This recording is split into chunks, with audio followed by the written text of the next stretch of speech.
Good morning, everyone. I am going to share the intro while we wait to get started. So hopefully you're in the right place. This is the May edition of Education Upended, Talking at a Turn from Paces Connection, where we are helping to create a much better normal. And I am Laura Kane. I am the education lead, education consultant for Paces Connection. And we are supporting communities all across the country and actually outside of the country as well to use PACES science to solve their most intractable problems. We have now over 55,000 members. We will have to update that slide and growing every single day. It's very exciting. And there's a mini map of all of the places we have cross-sector communities active in the world. If you need to find a community near you, you can join PACES Connection. It's free. And you can search in the left-hand corner for communities. They're laid out by state and by country, and also by interest group, which is what we are. We are the PACES and Education group. And that's it for the slides. Good morning, Brianna. How are you? Perfect timing. We're just starting. Great, good. Yep. A little hectic, but glad to be here. Yeah, no, take a deep breath. All right. Was there anything we wanted to do before we jump into the content? Oriana, did you want to say something? Can you unmute yourself? It's never gonna not be the way I start a meeting. Yeah, I just wanted to take a moment to acknowledge the things that we're holding and to support us in arriving to where we are in this moment. A lot has happened over the weekend, and a lot continues to happen by way of loss and chaos and crisis. And that's so much to digest, and there's no way to avoid its impact into our psyche, our ability to emotionally regulate, and the way we move through the world. And so I think it's important to acknowledge the massacre in Buffalo and to take a deep breath in honor of the lives lost, the sense of safety lost, the need for recovery and renewal, and tremendous support moving forward for that community specifically.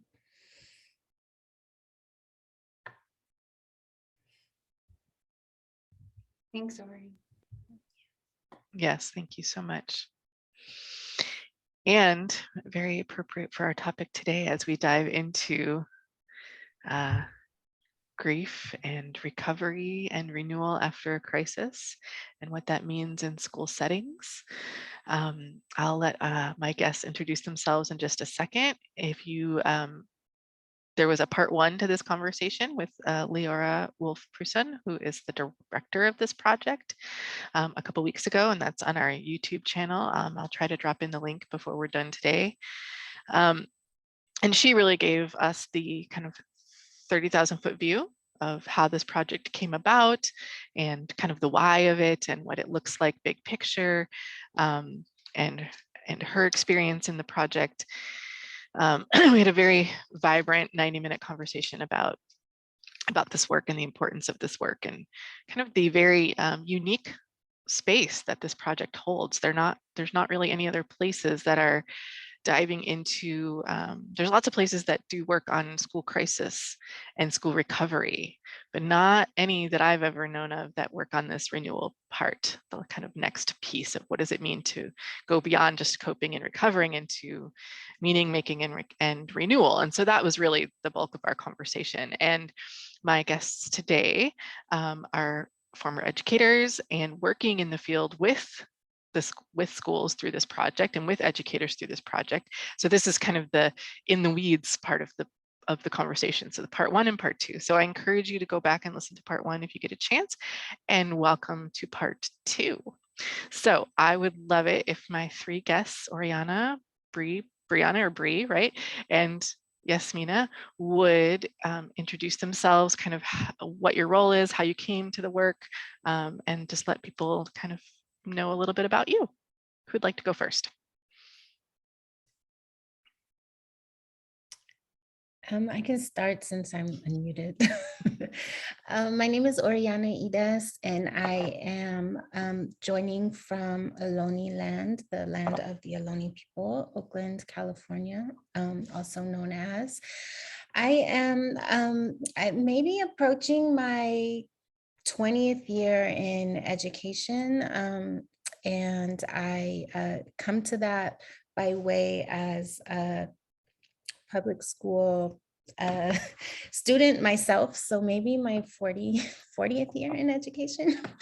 And I say that because my work in education is largely informed by my experience as a student, as a parent, as a community organizer, and that's what led me into the work. So I started as a teacher in a small school that I had the honor of designing with my former middle school teachers and other folks in my community. And that was a school called June Jordan School for Equity in San Francisco.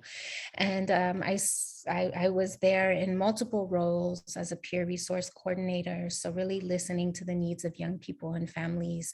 And then as a health teacher and an English teacher. And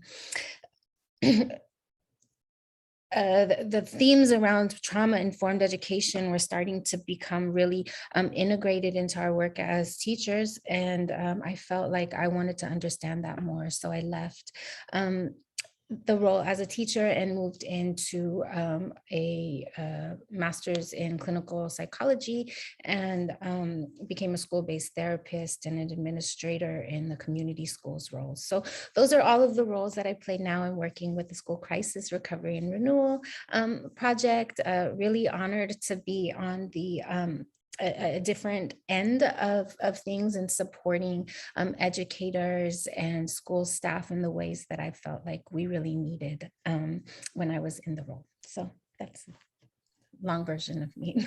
Thank you. And of course, welcome. I'm so glad you're here. Yeah, glad to be here. I'll go because I am muted.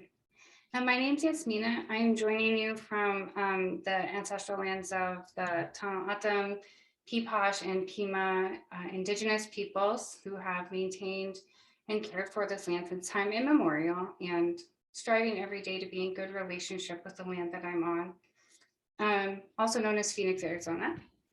And I come to this work by way of mental health. I started in this field as a mental health professional, found out that I loved working with young people, and entered the world of prevention, and ended up working as a high school mental health professional under a title of prevention specialist. So I did a lot of mental health, but my entryway was prevention. And my connection to school crisis response started there, because as a school mental health professional, we responded to a lot of grief and loss. I was in an underserved and under-resourced school district that some people might have called low income or at risk. And I loved it. I loved it so much that I saw the inequities in the way that we were trying to meet the needs of students. So I went to work for the State Department of Ed as a specialist for Project Aware, Advancing Wellness and Resiliency in Education, which was an initiative started after a school crisis, after the Sandy Hook shootings, in response to the need for increased coordinations between the systems of care. And while I was there, it was the start of a new administration. It was a Democratic administration in a very Republican state at the time. And so it was really interesting. And it was my first experience looking at the state level policy, that we consider for school safety and crisis response, because while I was there, I became the director of school safety and social wellness. And this was shortly before the pandemic began. This was like late 2019. And one of the units in my division was the emergency response division. So we were reorged into the unit of equity, diversity, and inclusion, because that administration recognized that school safety and wellness was also an issue of equity, and that safety and wellness aren't offered or available equitably to all students. And so within that unit was also a school safety program that funded 3 different types of positions on a school campus to help improve their metrics of safety that they were using. And then they had to participate in a training program that our department designed. And it was one of the first of its kind in the nation to put social workers, school counselors, and school resource officers through the same training program, require them to participate on a multidisciplinary safety team within the campus, and measure the impact of those positions in making differences in safety and discipline outcomes. And so I think in a couple years will be the first round of data from that expansion. And it will be really interesting to see how the 3 different positions really impacted the outcomes of school crisis, school safety. And that was really long. And that's me. Awesome. Thank you, Yasmina. I'm so glad you're here. Every time my 2 colleagues talk, I always just sit and I'm like, I just love them. Like I learn something new about them every time. I just am in gratitude. I'm Brianna. I use she, her pronouns, and like Oriana, I'm on unceded Ohlone land, and just a friendly reminder to dig into the land back movement, because our acknowledgements are important and necessary. But there's a lot of beautiful activism around those issues. So just a little plug for that. And I truly found this work by accident. I think a lot about the ways in which both people in my life and my students have really instructed me in my journey, and just helped me see the beauty of community and connection, specifically after loss and crisis. And I lost a few friends in high school, both to accidents and suicide. And the reality was I didn't know how to navigate my grief as a student. I didn't know how to handle that. I didn't know how to hold that. And now that I'm an adult who's lost students as well, realizing, wow, the adults don't really know how to hold that either. And so it's the truth of saying, okay, how do I grow myself? What does this look like to learn and be what I didn't have as a student? What does this look like to be the adult that I needed? And through that, just in collaborating with students, and just, Oriana too, I'm so appreciative of just your way we open the session, because whenever crisis events happen in the world like this, I think about, I used to be a classroom teacher for years, middle school, and we would just circle up as a class. First thing in the morning, we'd sit down together and we'd talk. What's happening for you? What are you feeling? What are you wondering? What can we learn? How can we use our education to kind of start to make sense of what's happening? What do we see in history? What could we become in the future?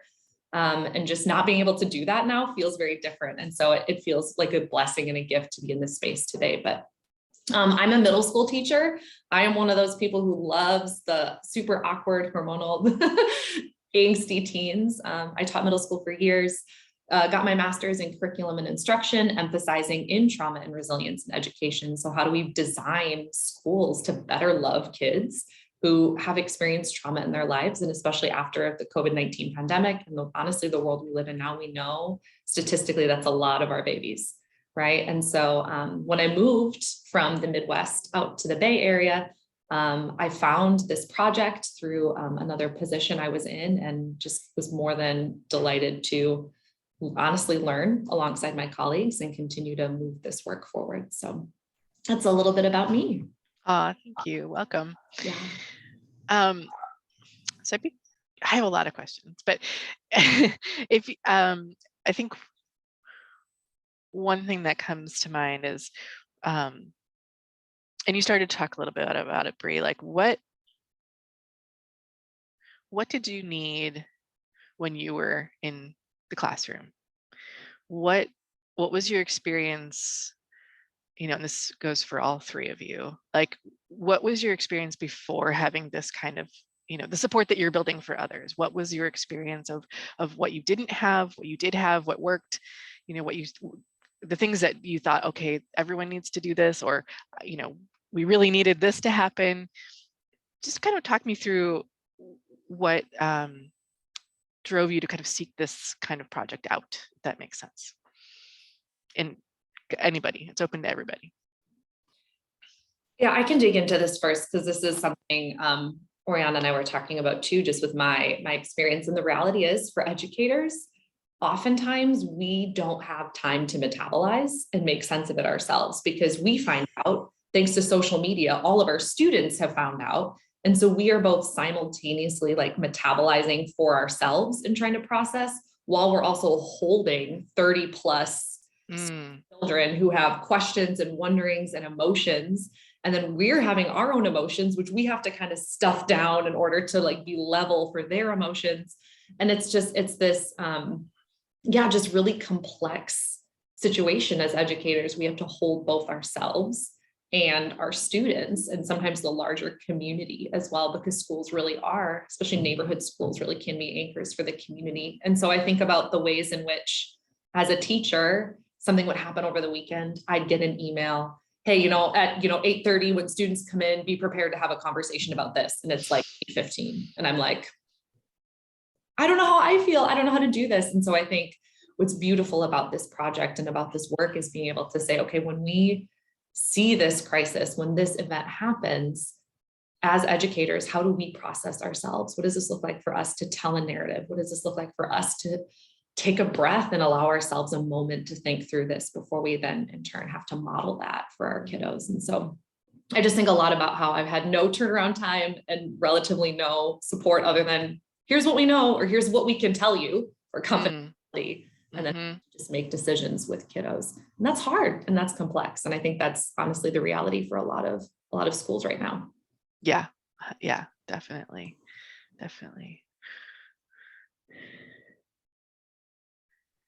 I think to build on what you're sharing, Bree, I've noticed for myself, the more resourced that I am, the more integrated my own healing and processing practices are in my daily life, the better able I've been to support young people and my staff, my peers, in metabolizing and in processing difficult things, not just difficult, like unfair, unjust, like things that don't make sense in the world. And I'm often overwhelmed by how the schools are, so under supported, under resourced in many regards, but then left to deal with the social problems of the world. Like, and that often goes unacknowledged.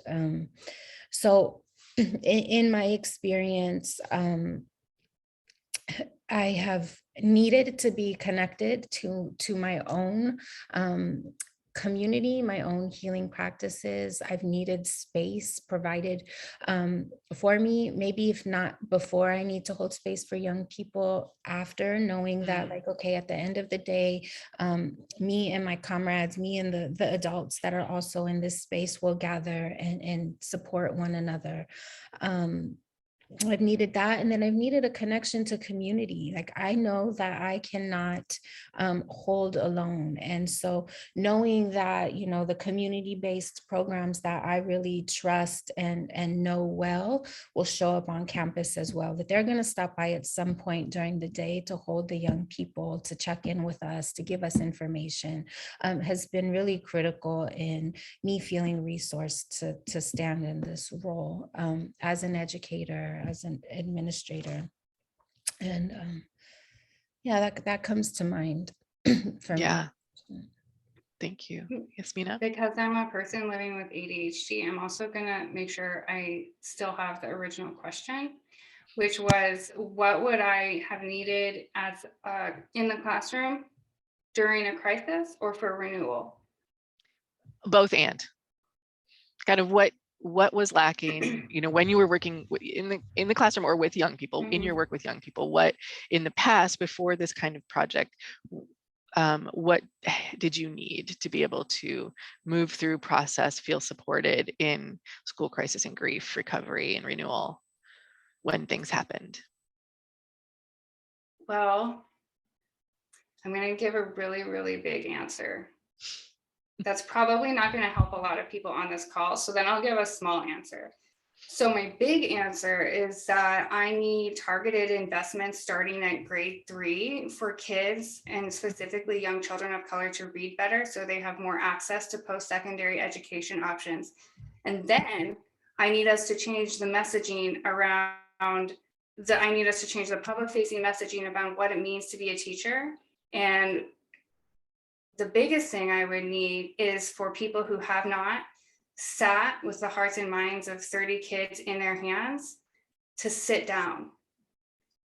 And then don't make any more policies until they have spent at least a year holding 30 kids' hearts and minds with different developmental disabilities and levels of trauma, with the responsibility of also teaching them something during the 3rd year of a pandemic and ongoing social unrest that you probably can't understand because you don't have the same life experience. So if those policymakers want to put their money where their mouth is, I need them to make targeted investments to improve reading scores at grade 3, which means investments in early childhood education and supports for women's healthcare and reproductive health, reproductive rights. That's the big picture. But I'm feeling really spicy today. Love it. So the little picture in what I needed in those moments was physical space that is not cold. Don't put me in the gymnasium. Don't put me in a bunch of kids in a gym to cry because that's cold. That's empty. At least give me a library. If the minimum you can do is close the library for the day so that kids can at least be with books, warm, comforting. Libraries are places of community. And so often our schools are overcrowded. They need space. Physical space was one of the hardest. And then I would say that memorialization and commemoration are going to happen whether a school helps, participates, or actively tries to prevent. It's going to happen no matter what. And every time we interact with a young person is a teachable moment. We teach kids when they're young how to stand in line. We teach kids how to hold hands. We teach kids how to share. We can't manufacture loss for kids, but when it does happen, we have this beautiful invitation to model and to teach how we show up for each other. And I think I just need space to do that because people like Ori, people like Bree, people like Brian, like this is what we were made for. Like I can't teach you how to do algebra, but if you need to cry it out and grieve, I can do that. I just need space. You bring up so many good points, all three of you. And in my role as a teacher in an alternative program in a rural under-resourced community, we had a lot of trauma. We had a lot of grief. We had a lot of student death. And I was probably 25, 26 when I started teaching there. And I went to a very good school of ed, right? But never, ever did anyone prepare me for pretty much anything I did, but especially not how to deal with all of the grief that was coming my way. And it was a huge factor in why I burned out after 10 years and couldn't take it anymore, right? Through just all sorts of different, I didn't know how to process. I didn't know how to help my students. I didn't know how, and so it was, and I also am more of that linear, like I'm going to teach you history. Like in the beginning, I had to learn how to be that person that I think you naturally are, Yasmina, for sure, that can be like, I'm going to help you grieve, like hold space, give me the space to do it. I was paralyzed with fear on how to even approach it and all the feelings. I couldn't teach you history. Right. And so this is something that Leora and I talked a lot about in part one was I was often terrified to open up the conversation because I didn't know how to deal with all the feelings that were going to come out. And I didn't want to do more harm with my lack of, for me, it wasn't a natural skill to be able to help people process all of that, or I didn't feel like it was. I just thought, okay, this is something I can't do. And I also at the time, I think, thought it was something I couldn't learn. I was like, I'm just not good at that, right? I'm really relational. I'm really good at building relationships with my students, but the overwhelming big feelings that I knew were there, I was incredibly intimidated by trying to help everyone process. Luckily, my teaching partner was very skilled at that.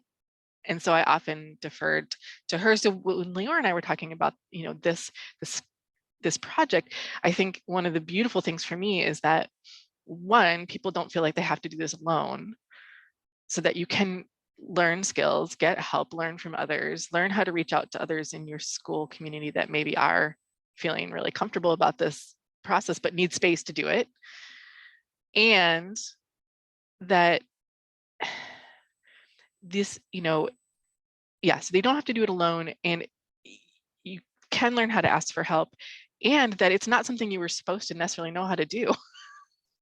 Like, you shouldn't be hard on yourself if you don't feel equipped to handle that. Like, great point, Brian, in the chat, that we need to trust, like we trust ourselves, we trust our community, and sometimes just providing the space to do the work, to allow the work to happen, because we have a tendency, I think, to go to the gym, have everybody cry, have a counselor there, and then next day we move on. Can We're you like, we got to get imagine stuff just done. like Right. calling all of your friends and going to cry in one big room together, and then like that was it? I mean, Yeah. that's a funeral, but then also to just go back to math class, and that's just not how it works. Right. Definitely not. Definitely not. So yes. Ori, you're on mute. Yeah, sorry. I think the answer, I don't know if you got to like formulating the question, but I heard an answer in what you were saying. And I think that's largely like changing the framing from under-resourced community to historically targeted, and recognizing that there are tremendous resources within the communities that have experienced loss and crisis, and that we must like sit down in the back and learn from the way they hold space. I recall being afraid to sit with young people, largely because I had not, I think that there's a fear in, it's a responsibility that you have to be able to sit with multiple people and make space for their emotions. Like we cannot fix their emotions. I think this is also really important. It's how do I witness as an adult a responsible. And their emotions don't need fixing. Sorry. No. Yeah. Right. Their emotions don't need fixing. They need to feel them. Okay. Yeah. No. Go. They don't. We have such a fear around emotions. Well, let me say, I think certain cultures and communities have fears around emotions, and others have had to do not have a culture of fear around emotions, that there's different orientations to it. So I think, whereas we can't be expected to know how to do it perfectly. It is our responsibility to learn how to hold responsibly the emotions of our students. And there's a lot to learn from them, the way they metabolize, and from their elders and their community members, historically and present. And I think that's our responsibility, and that's part of our work to do that. I want to give like an example of the way that expanding the cultural norms of the way of crisis response would better serve our students. So when I first went into a school, I was sent to like a formal crisis response training. If you're an educator, you've probably been to one like it. It comes with a little red handbook, and it tells you everything you're supposed to do when someone dies. And I remember really vividly on the second day, we had to do these role plays, and in the role play, one of the people was supposed to be like a student or a child that was wailing, and that was causing a disruption in the grieving room. And our role then as the facilitators of the grieving room are to go and to help the child discontinue making the noise or to move them to a different space. I am a person who comes from a culture where public wailing and crying and yelling and these very, I guess, like to white culture performative displays of grief are how we grieve. That is part of the process, and that is part of the that is part of what is being targeted in other people who share my culture as Arabs. Their grief is something that the government targets. So when we have literature that tells us we need to stop people from having these public displays of grief, we're saying that there's only one way. And so when Ori and I did this memorialization and commemoration community of practice this year, one of the interesting conversations that came up was just this dialogue around all the different ways, all the different spaces we've been invited to as educators, and the different ways we've grieved with kids that might not have been our culture. Yeah, and just to make like the implicit explicit, like we have to acknowledge like this is the white supremacist water that we swim in. And I want to explicitly put that into the call, because the reality is we have normalized something that is not normal, right? Like each, as Yasmina was just sharing, like so many people grieve differently. Honestly, okay, any Kendrick Lamar fans on the call, like his whole new album, I can't stop listening to it, but the first song on the album, right, the whole thing is like, I grieve different. And it's like, yes, you do, and that's good. And it's like, we all grieve different. And that's just been like, that's been my anthem for this work lately, but it's true. Like we all grieve different, and it's beautiful. And really like, and this is just explicitly from like one white educator to other white educators, smaller people who might be listening to this, like our students will teach us so much about who they are and like the beauty of emotion and being raw and being in community and in ways that like our culture is just so like prudish and so like closed off and so worried about X, Y, and Z. And it's like, no, fam, like sit down with our babies and like sit in the back and listen and observe and hold space with them. And let your kids hold you, because let me tell you what, some of my babies have said the most incredible, profound things to me that have like, will continue to impact me forever and have shaped the way that I grieve and see the world, because like, yeah,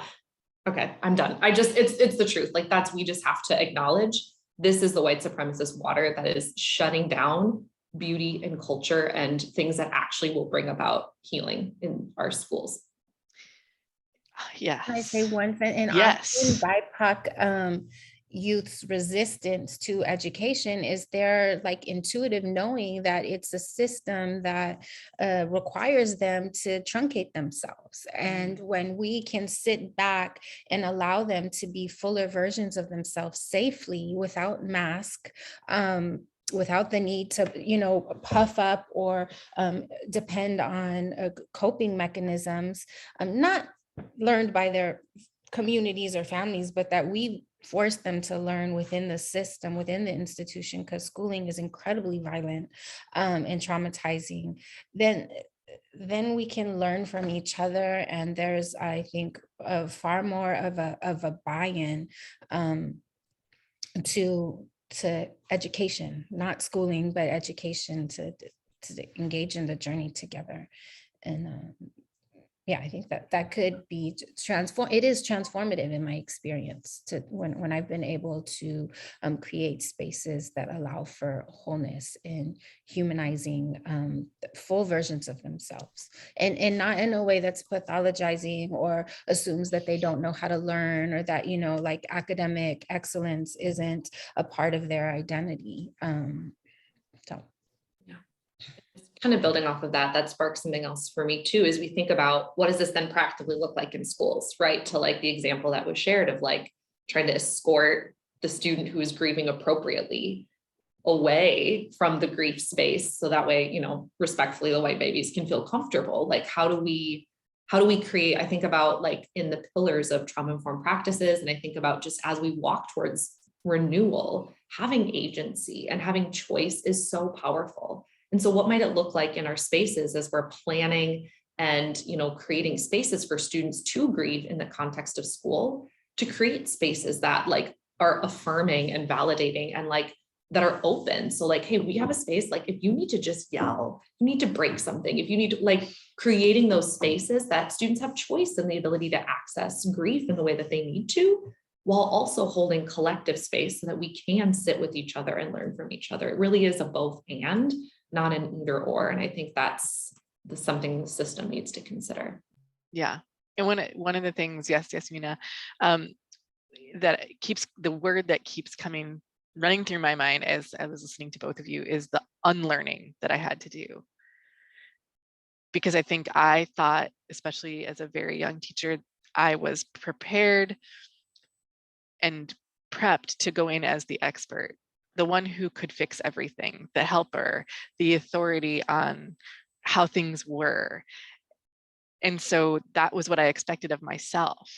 And so things that I didn't know how to do or were overwhelming or were actually like what you were saying, I should, you know, have thought about it very differently, but I didn't know any better. And that's okay. I don't hold that against myself, but there was just a huge process of unlearning what I had been taught to then move forward in a very different way. And I think that's one of the beautiful things about the project, is that you're giving space, you're giving language, you're giving, you know, all of these tools for folks to, it's like a huge jump ahead from where I started.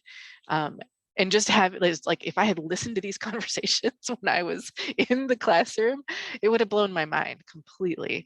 And so it just leaves me feeling very grateful for those folks that are in the classroom right now to have access to these kind of conversations that I didn't have. Yes, Mina. I'm gonna return to what Bree said, and I'm gonna take it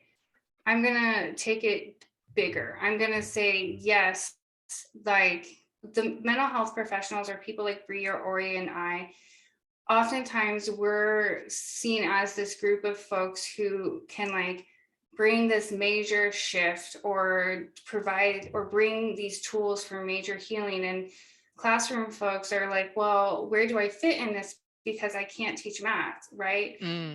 But I don't teach grief through math. I don't teach grief through healing. And what I'm going to challenge you is that, similar to the improving readability scores for third graders, so that we have more BIPOC teachers in our workforce for the next generation, I'm going to tell a story about who chooses what success is, who defines what literature we read, and how that can impact our outcomes. I met a woman this week, and she identifies as Alaska Indigenous. And she said that it wasn't until she had access to the internet and the ability to access her own learning and resources that she grew up thinking that all Indigenous people were alcoholics and poor.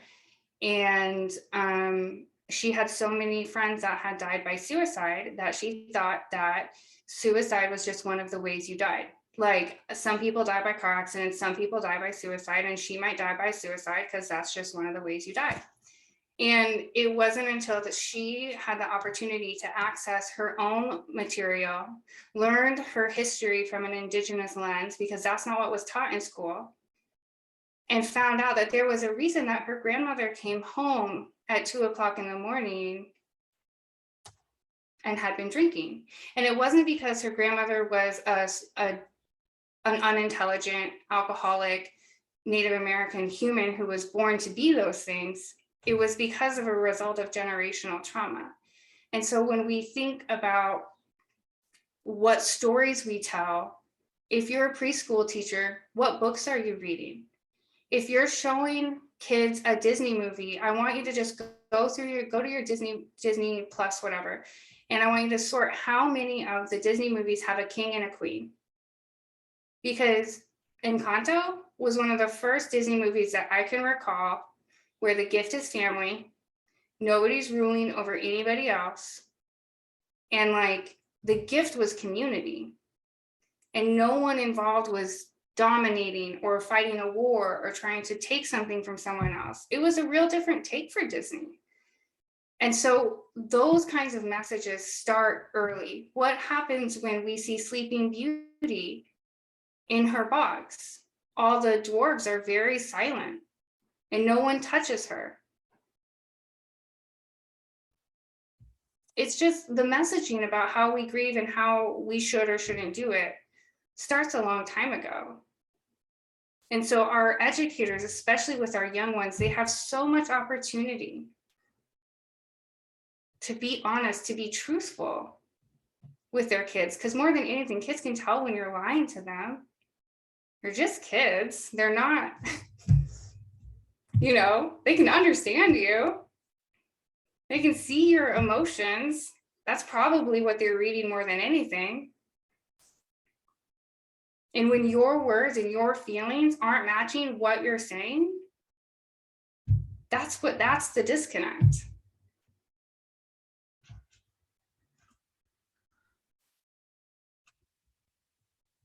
And I see in the chat, Bree, yeah, from a curriculum development standpoint, think about get to high school. Are you reading Robert Frost or are you reading Rupi Kaur?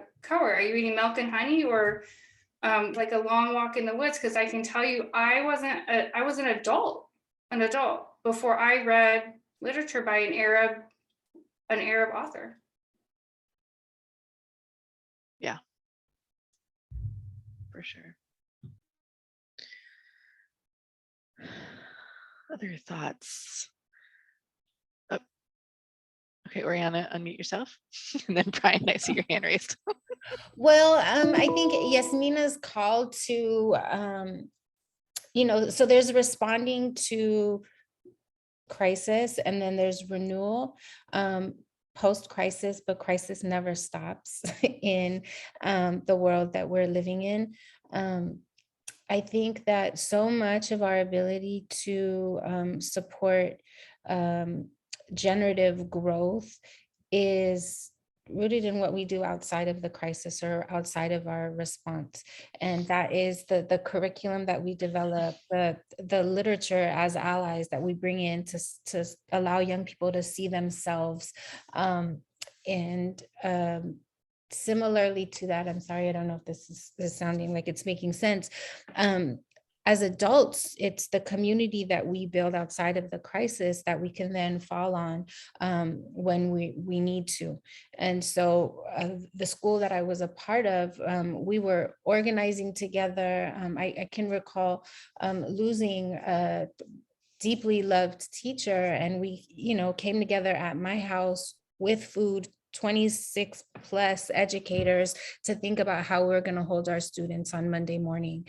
And so it wasn't, it happened on a Friday. We were there together on a Saturday afternoon. And so I think it was because we loved each other, we knew each other, we stepped in for one another outside of the crisis, that we were able to come together in crisis. And so, yeah. Brian. Hey team, it's fun to listen. And the conversation's kind of wandered since one of my thoughts. But what I'm struck with, especially being in a new context professionally, is I'm like, I just wish there was a button like a reaction to preach. I'm just like nodding my head and I'm like, yeah, we've been seeing it because we've been doing it and it's been informed by lived experience. And there's a calling in front of us and the opportunity on the horizon. And I don't often filter through a more pessimistic lens. And yet, and still, folks are way off, or there's a huge growth dimension here in terms of introspection, identity, and culture as it's occurring to folks. as what's being called for is presented, I see and have experienced additional major gaps in one's own ability to hold the conversation without feeling attacked.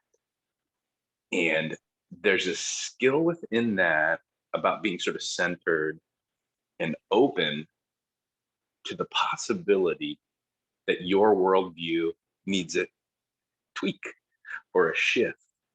And I don't know what I mean by that inquiry, other than at a systemic, cultural, pervasive level.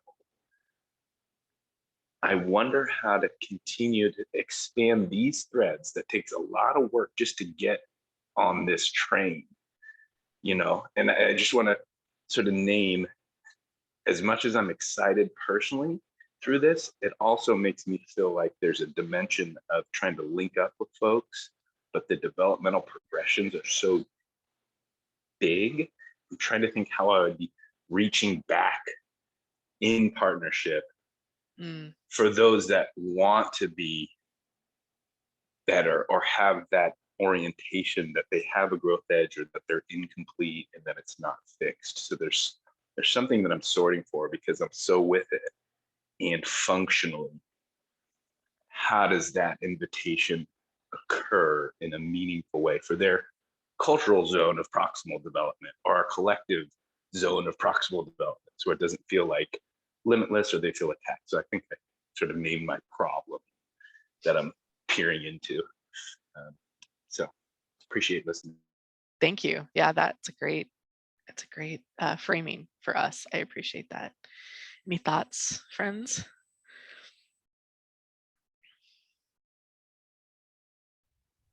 I like a good Brian brain teaser. Wait, what did you say? I said I like a good Brian brain teaser. And I think what I heard you grappling with, because you're kind of, my coffee hasn't kicked in 100%, is like, I know you to be a very like growth mindset, growth oriented, like, yes, there is this,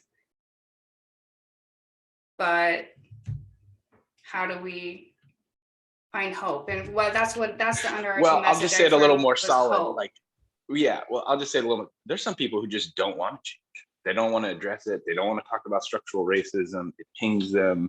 They want to tell themselves it's all their hard work.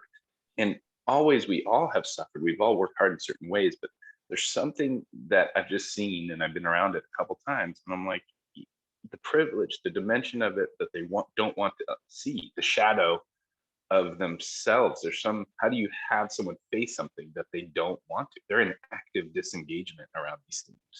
They need to be the outlier within a school community or within the district, and we need to make it uncomfortable for them to be in the role.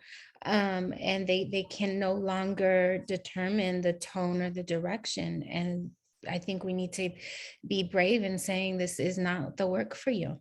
And I think back to the school community that has taught me so much. That's at June Jordan, you know, and I think it's changed a lot since I was there. I know it's changed a lot since I was there, but we had incredibly, you know, I was there through many different versions of it, but the part that taught me the most was we were there with incredible leadership, and we were reading Pedagogy of the Press together. We were looking at data around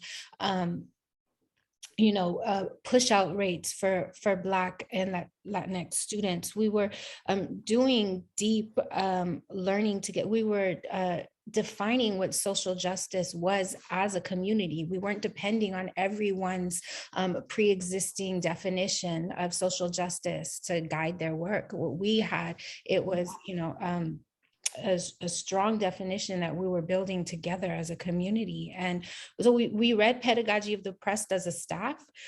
Then we went into our advisories and we read it with our students. And then monthly we had town halls where we were watching The Matrix and Bronx Tales, and we were bringing back Frere's text to those films, and it was the school-wide effort. And then we were bringing in community that could support that learning, and we were having conversations and dialogue with families and caregivers as well. It just permeated every single nook and crevice of our school. And it did start with strong leadership that had this vision and mapped out this pathway.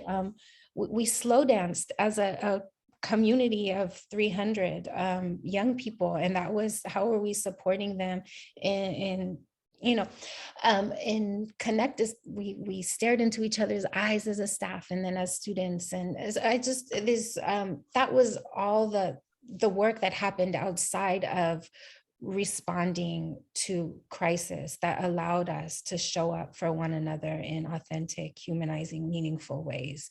And when I talk to the young people, that was 12 years ago. When I talk to them now, that feeling of safety that they received in such an intentional community has guided them in really profound ways. Well, Yeah. and what I hear within it is the safety was there, then the crisis came, you're able to hold it, versus the crisis is here. How do we create safety that didn't exist before? Yes. Mhm. Yes.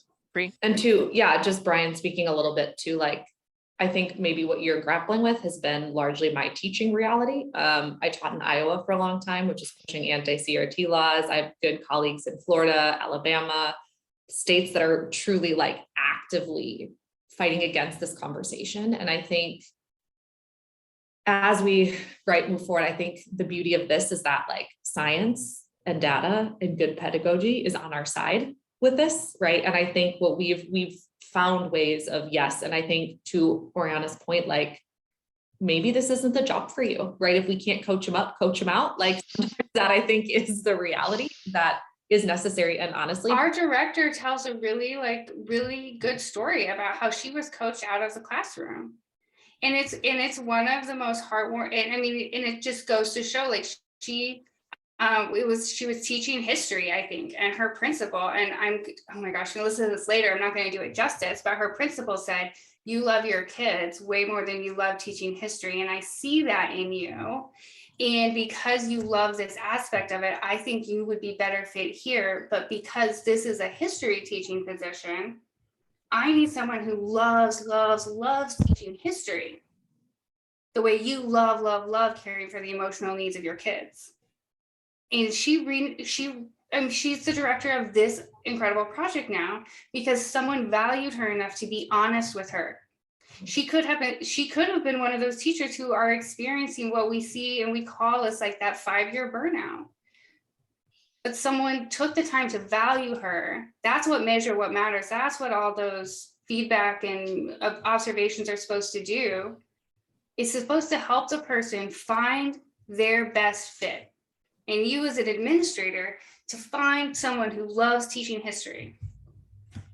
Yeah. That was actually one of our first bonding experiences, was she and I were both told the same thing.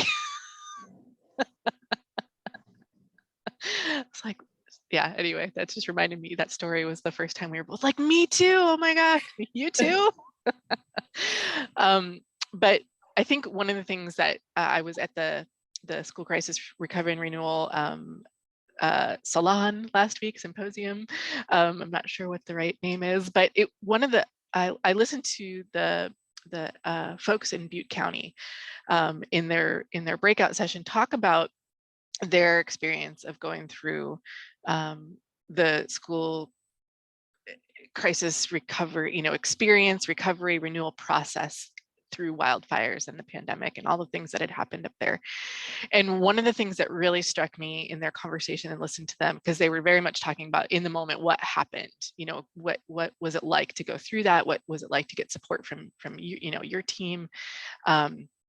And one of the things that was very clear, and it's what you guys just talked about, is that the trust and relationships was there before the big crisis, right? And so they had been working already on becoming trauma informed as a county office of ed and districts. We're working towards these new ways of of thinking about building relationships and being in community and trying to really have that growth mindset already before the big wildfires happened. And then when they went through this acute, very big event, an acute crisis, they were able to rely on that trust that was already built to begin to figure out what was going on in that moment. There was like and that really resonated throughout their conversation. And you all just brought that up right now. Like that is the first step is the before something happens. And we don't always, of course, know. You can't be like, well, something's going to happen in a month, so I'm going to start now. Like,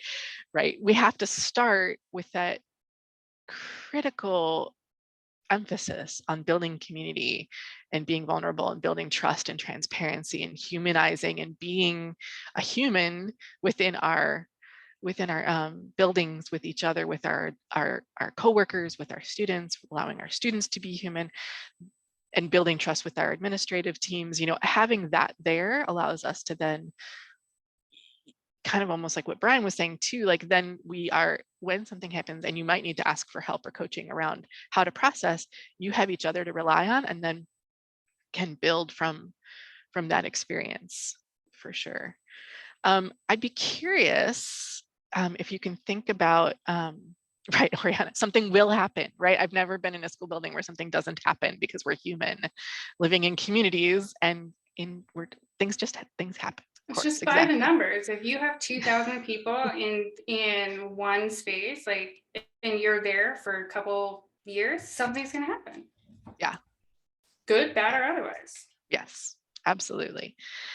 Absolutely. So that's the critical place, because I think a lot of times I get that question is, where do I start? Where do I start? Where do I begin with this work? And for me, that's really the first step, is to work on, even if you have to spend a year building trust, then that's the work that you do. That's what you have to do, is to build trust with your families and with your students.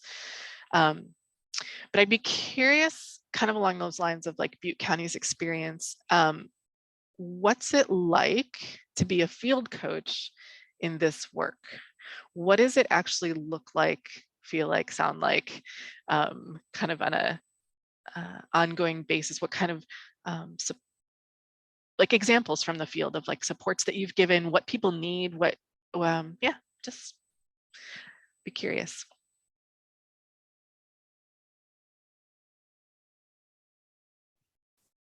I'll give the shortest answer. I find what most people need is someone to listen and to validate that they're doing the best they can with what they have.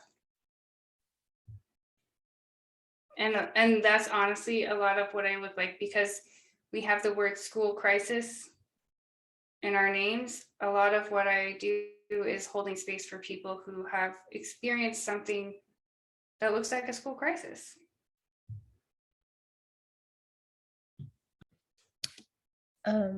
I have found that many people need support in kind of reorienting how they see community, and how they see their students, and kind of reconfiguring the relationship between student and adult, and then how to do that in a responsible way that honors the needs and wisdom of everyone in the space.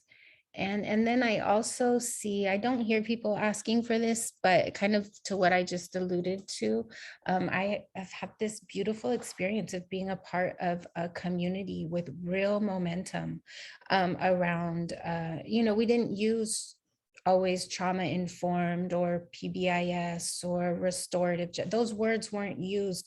The school was a space of restoration, and not in an adversary way with community and caregivers, but our entire school was a space of witnessing, of teaching, and of growth. And we as adults, you've spent a lot of time. How do we apologize to young people? How do we and what we need to grow through in order to get to a place where we do that? And so I think schools need support looking at their mission and vision and reworking their mission and vision and figuring out ways to truly integrate their mission and vision into daily practice, and not a mission and vision that is like respect. Well, respect is great, but a lot of times they are not values that translate to our communities, and they're very white, and need to find a way to pull the values of the community and don't see them as different. So kind of long answer, not necessarily again connected to like the moment of crisis, but how do we build a culture and community that can hold crisis? Yeah, no, absolutely. Right. Yeah.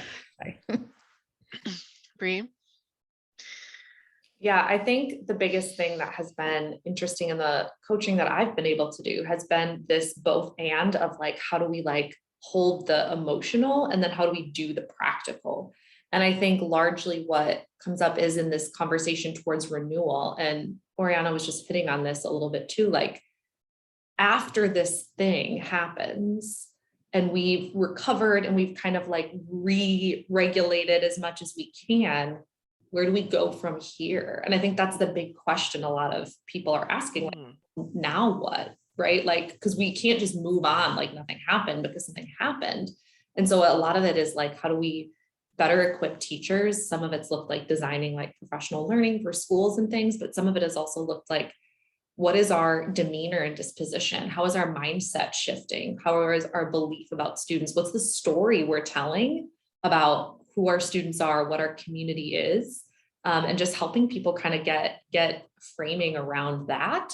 And then to the point of then what does our system need to do differently so that next time, right? And that acknowledgement of there likely will be a next time. We kind of reorient and think about our systems in a new way so that we can create this ideal community. Like Oriana was sharing about like teachers looking each other in the eyes and supporting each other. Like that was not my reality at all. I was in like Brian's land of like, I'm not changing. These kids need to suck it up. It's not a big deal. Like, well, their community did blah, blah, blah.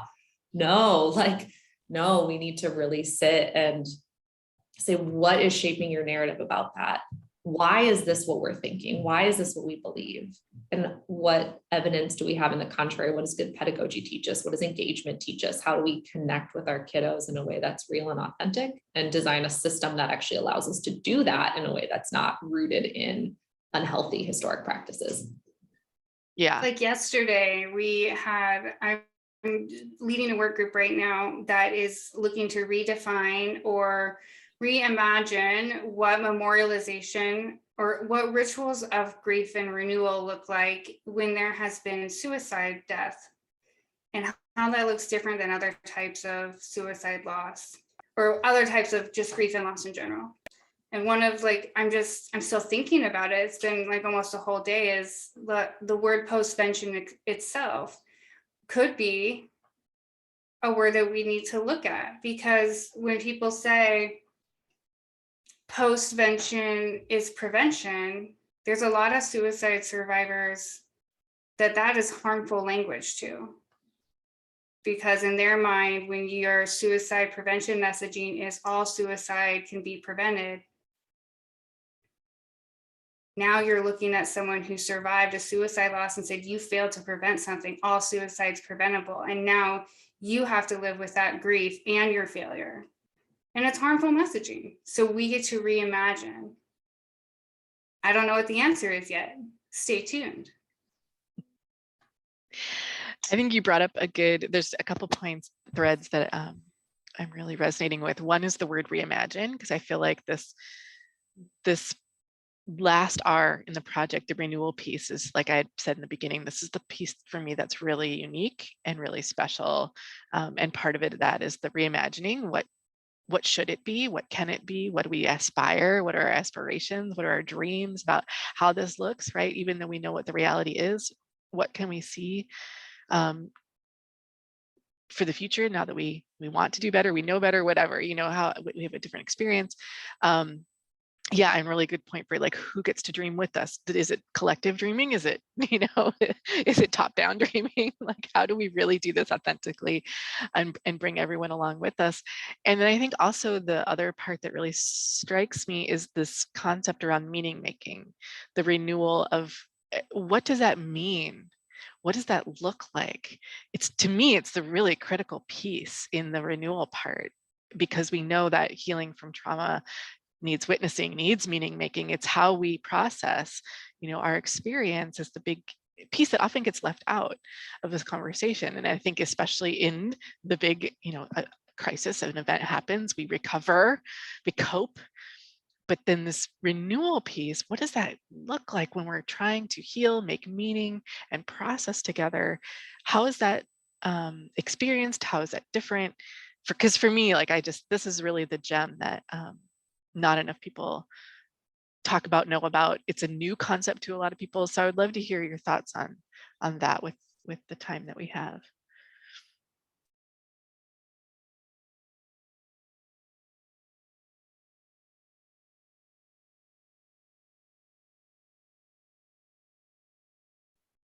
Sorry, I'm trying to read Oriana's comment. Yeah, no, I Yeah, well, I was I just was gonna looking say, over actually, your or if you chat want to box. talk about what you just put in the chat, feel free. Yeah, I think I recall being in staff configurations when we had this space called conocimiento, or we sat for the first 15 minutes and people just talked about anything that they wanted to talk about. It could be school related or what happened in the weekend. And I remember being so frustrated by that space. I would just be brooding in that space. Like, why are we using this time to do this? Like, our school's falling apart and our students need all these things. And like, I just felt this urgency and this like frustration. And 10 years later now, I really value that space. And I think it's so important. And I guess in the comment that I made, like, I've grown and changed in what I think professional development needs to encapsulate. And I think there needs to be a place that tends to the emotional wellness of the staff of a school. And sure, we should all be in therapy outside of our work. And educators, people within the schools, paras, coaches, like, we're not paid enough to often afford $200 a week for therapy. We don't have often the space where we're working, you know, through the night and on weekends to support our young people. And so professional development must acknowledge that, and it needs to shift, pivot, become a space that can hold the emotional wellness of the staff, so that there's learning and growth and ability to examine our identities and the way our early childhood experiences shape how we show up in community right now. And that takes so much skill. Leaders aren't taught how to do that and don't have the support to hold those spaces, but we need to do it. Because we can't ask our young people to show up emotionally if we're not learning how to do that ourselves.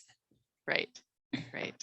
That's definitely resonating in the chat. And I think, right, Yasmina, right, that is professional development of our humanness is trauma-informed practice. And school leaders, we are wanting them to create these spaces. They are, in the same way as educators, not prepared for this piece of the work. They are also, in a lot of ways, just expected to kind of figure it out and lead it successfully. And they need this kind of support and professional development 100%, for sure. Bree, any thoughts come up for you? Yeah, well, a lot, but I think just echoing and affirming, like when we talk about professional development for educators, like so often just acknowledging educators show up and do the thing and like teach themselves. Because one thing we're good at is learning. Just like an affirmation of, for any educator who's like listening to this and is like, oh my gosh, because there was, before I was even in this work, there were things that I was doing. And then when I learned, oh, there's a whole methodology behind this. Oh, there's a specific term for this. I didn't know that. And so I think educators, again, we're real ass professionals who are doing real good work, and like our instincts are good. And I think there's so oftentimes when educators, yes, like have done these things instinctively, and like also acknowledging there are times harm has been caused. Like that's not that's not, I don't want to leave that off, but it's so critical to think about if we can just resource those whose hearts are in it and are committed to the work, which so many educators are. Man, think about the leveling up that we could do in our schools. Yeah, 100%. Brian. Well, I'm sitting with your kind of question about what does renewal look like, and for some reason, the imagery of like not having the benefit of like a cocoon for the metamorphosis, it's like happening in front of us. Like when you don't see a friend's kid for a long time, it's like, oh, they're giant. But the skill of it is in the renewals as it's rebuilding in real time. The deltas won't look so amazing, but the change needs to come through the process of holding each other and allowing things to emerge. And I was thinking about Yasmina's comment about suicide prevention, and I was just with a group of young mentees, high school age. It occurred to them, those post-fact prevention awareness, like, you all missed it. And so it was like a double, it sort of actually created the opposite of grief and processing. It felt like blame and shame, though well-intended. And so even admitting that in the process of well-intended, what needs to evolve and emerge from that learning in real time, such that we are changing, and that is our commitment, to meet the needs as they arise without the blame. And there's something about safety within the school community professionally. For some reason, it happens with, who missed it? Who missed, like, there's something in the way it is occurring to folks. If you don't feel safe, now we're sort of, our traumatized reactions are not, we don't want to be blamed. We don't want to feel it. So there's also this felt sense of continuity in keeping the collaborative, generative, collective larger goals to emerge to this, what's being called for each time. But we don't have that benefit of like, oh, something happened, let's stop time and place and emerge in this new way. It's this commitment to this ongoing growth edge that somehow needs to be honored in a process. But I keep hearing within what all's been said is this time construct that so many of us are up against. And so I just am curious about how do we iterate and provide that space to look in each other's eyes when it feels like, to your point, Oriana, like, what are we going to do about carpool? You know what I mean? Like, and so there's these other more immediate drivers that somehow it's the tail wagging the dog. So this leadership dimension and holding the through line of our collective goals from I don't know. Sorry about that. I just wandered. I wandered a little bit. I'm going to give an off the cuff answer because I'm feeling spicy today, but this is the thing that I learned about politics, right? You have to figure out what someone's why is, and if they are the relative, and where they stand relative to being the gatekeeper for you as the person who is the steward of I kind of think of like, when you're in that space, you're the steward of the healing. And when something bad happens, people default to I had a school resource officer tell me this once, because he said it was his military training. And I thought it just like, it made so much sense. In an emergency or a crisis, we default to our lowest level of preparation because that is all of our mind. That's all our mind can handle. Because we're fight, flight, or freeze, lying in the forest, all we can do. So if you have like administrators, site level administrators who are often the gatekeeper, their lowest level of preparation is their 30 years of training in being an educator. And what they know how to do is to teach kids to learn things. And so that's comforting, that's normalizing, that's what they want to get back to do. And their why, their reason for being is to keep the school open because school is important and that's their job, which is fundamentally different from your role as the steward of the healing. So once you reconcile that you are coming to the table with two different sets of priorities, you as the steward of healing can help align what you need to do to the person who is the gatekeeper of the time. The school administrator holds the time and you hold the map. You have to figure out how to be like the key translator to say, if you want kids to graduate, here's what the upfront investment of time is going to be. And that's going to be hard because it's uncomfortable to sit in hard stuff. And there's a lot of fear that if we sit in this hard stuff, more hard stuff's going to like manifest like rabbits, like it'll just like mate with each other. And then it'll be this cascade of hard stuff. But if we don't do that, the trickle of hard stuff that's going to catch us by surprise and it's going to disrupt those educators who don't, who do love to teach history and who don't have the time, skills, patience, emotional bandwidth to sit in this. You will see more graduation, more return to normalcy by this upfront investment of cost, because it's a matter of economics. Time is money. So you have to get them to see the value in that time. And I think too, just thinking about like the Blackfoot Nation's like hierarchy, which was stolen by Maslow. And we as educators know this is Maslow's hierarchy of needs, this reality of if we want, like, I hear your desire for learning. If we don't tackle this first, don't get here. Like it's not going to happen. And I think just presenting that is really important too. And just that reminder, because I think sometimes we get to this goals oriented. I got to do, because if I'm not doing, then I'm feeling, that white supremacy thing about avoiding feelings again, so I think for many educators, it becomes this, like, I have to do this so I can move on and we can math will help kids feel better. Like, no, it won't. Like we need to sit and be first. And I think using that learning from the Blackfoot Nation can be really powerful. 100% as Mina to that comment too. Yeah. Yep. 100%. I really appreciate that. And I put, before we have to go, I did put the link to the School Crisis Healing, the Recovery and Renewal Center in the chat, because if like Lana, if you haven't been there, go there. There's amazing resources, so many amazing resources on that website that I have never seen anything like them anywhere else. So I've become such a huge champion of the work and the people. I'd be curious from anyone with our last, we have six minutes left, that's here with us.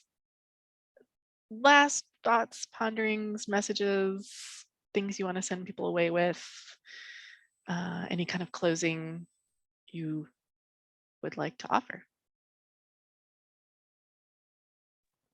I just want to verbalize what Yasmina put in the chat.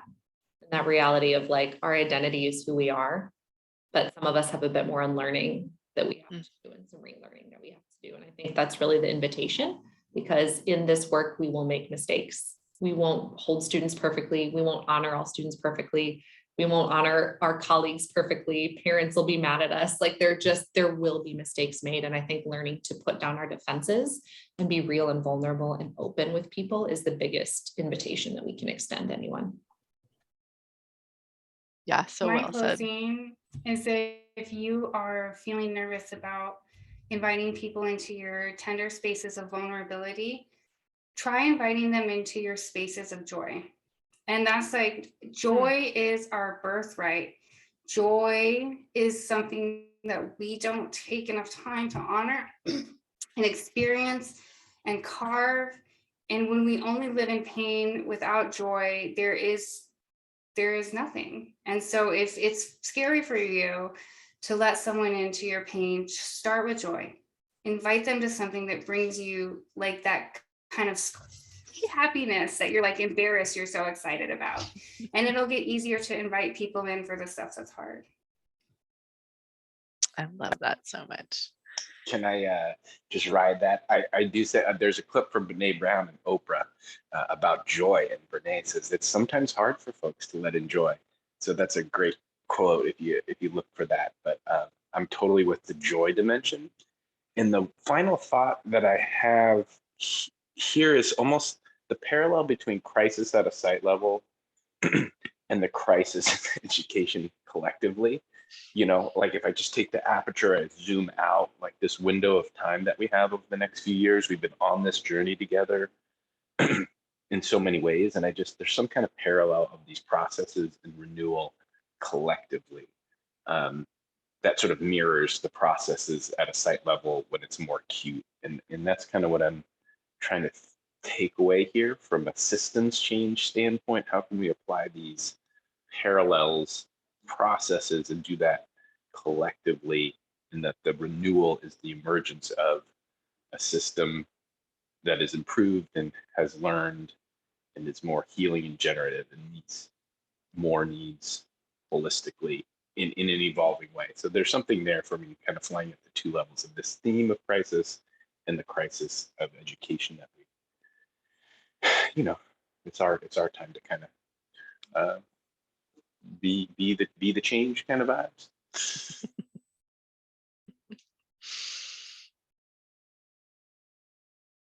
I think the strongest words that are coming up for me is community and collectiveness. And when we try to do this work in isolation, it's just a fast road to burnout and disillusion. And there's just along with what everyone has already said, there's so much beauty in this work and in our young people and human potential to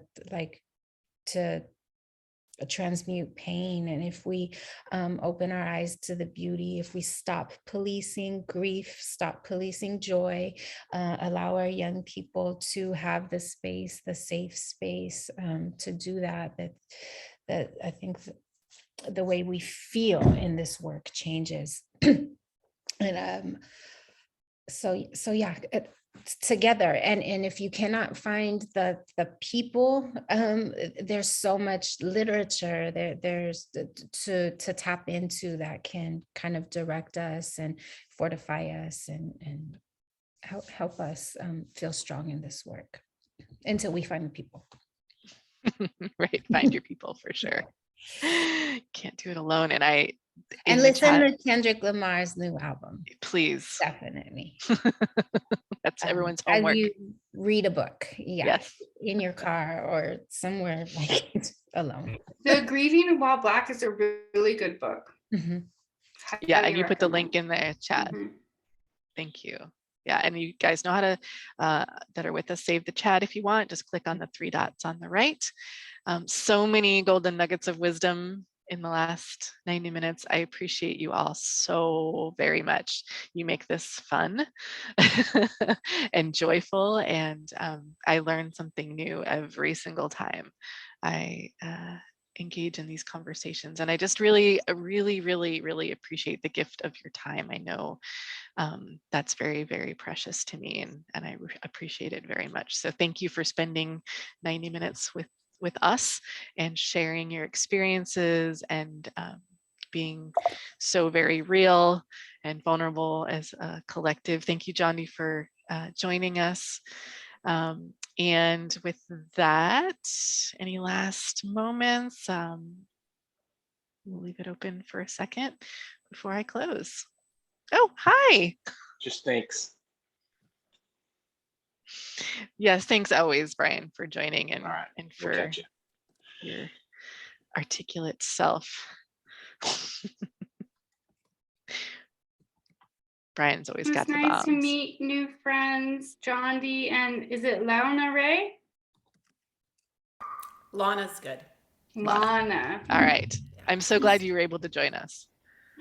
It's been a pleasure. Thank you, everyone, for sharing your wisdom and your experiences, and I'll pipe in next time. Yes, Mhm. and please And visit. a cute little furry friend in the background. Does somebody have a furry friend? I thought I heard. Oh, yeah, my dog's outside waiting to get in, so. Yes, same. All right, everybody. Well, please check out all the resources they have, and I wish you all a very good day. Thank you so much. Thank you.